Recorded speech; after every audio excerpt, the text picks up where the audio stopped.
ചെയ്തത്? പറയടോ, പറയാൻ.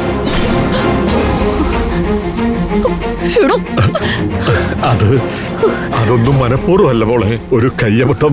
അല്ല, മനഃപൂർവ്വം.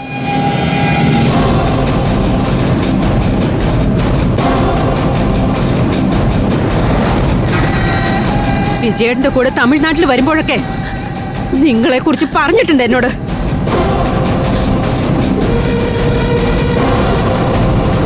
ഒരിക്കൽ നിങ്ങളെ നേരിട്ട് കണ്ടിട്ടുണ്ട് ഞാൻ. അയാളല്ലേ എന്ന് സംശയിച്ചു നിൽക്കുമായിരുന്നു ഞാൻ. ഒരു കൂട്ടുകാരനെ പോലെ നിങ്ങളെ സ്നേഹിച്ചതല്ലേ എന്റെ ഭർത്താവ്. എന്നിട്ട് എന്തിനെ കൊലച്ചത് ചെയ്തേ? എന്റെ മോക്ക് അച്ഛനില്ലാതാക്കിയത് എന്തിനാ?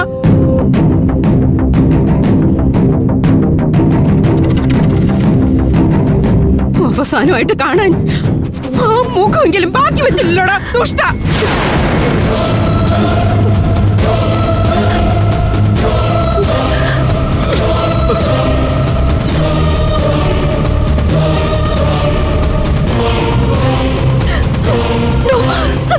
എന്റെ അച്ഛനെ കൊന്നില്ലേ?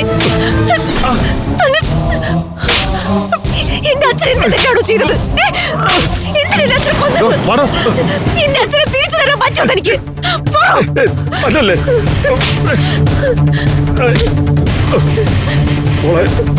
പ്ലീസ്, എന്റെ അച്ഛൻ അറിയാതെ പറ്റിയതാണോ?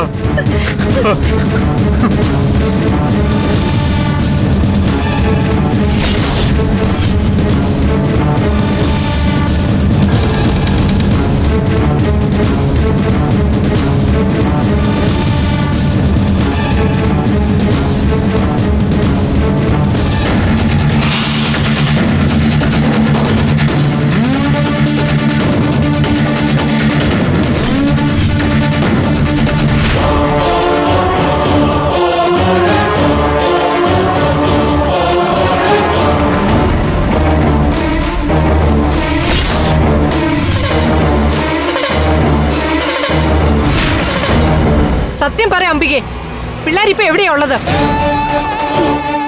നീ അവരെ എങ്ങോട്ടാ മാറ്റിയത്? ഞാൻ എങ്ങോട്ട് മാറ്റിയിട്ടൊന്നുമില്ല. അവരിറങ്ങിപ്പോയതിന് എനിക്ക് എന്ത് ചെയ്യാൻ പറ്റും? വെറുതെ അവരങ്ങനൊന്നും ഇറങ്ങി പോവില്ലല്ലോ. ഇതെന്തോ ഗൂഢാലോചന തന്നെയാ. ഈ ഗൂഢാലോചന എന്ന് പറയുമ്പോ ഒരാള് ഒറ്റയ്ക്കല്ലല്ലോ.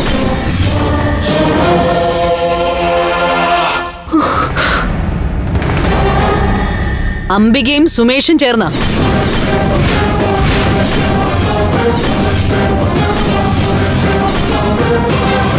എല്ലാ കാര്യങ്ങളും കല്യാണ ചെറുക്കനും അറിയാം.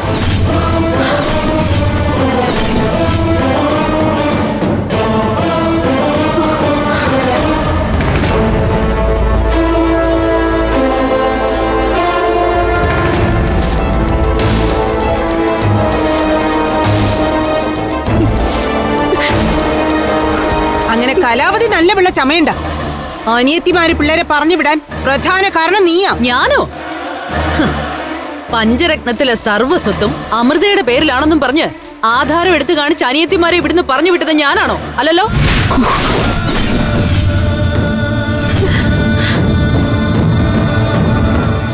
നീയും നിന്റെ മോനും കൂടിയല്ലേ സഹദേവന്റെ പക്കൽ നിന്നും ആ വിൽപത്രം എടുത്തത്?